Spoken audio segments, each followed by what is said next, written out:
पुणे ग्रामीण हद्दीतील ताम्हिणी घाटातील डोंगर दरीतून देवकुंड धबधब्याला येणाऱ्या 1+ व्हॅलीतून उडी मारलेल्या पर्यटकाचा व्हिडिओ सध्या चांगलाच व्हायरल झालाय।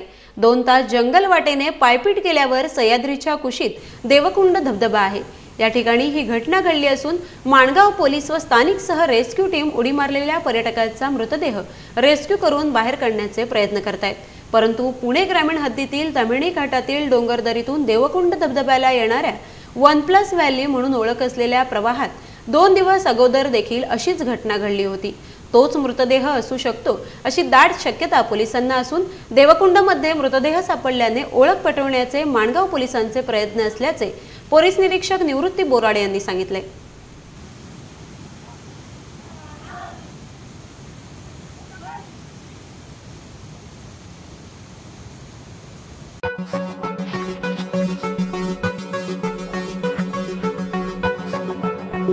Thank you.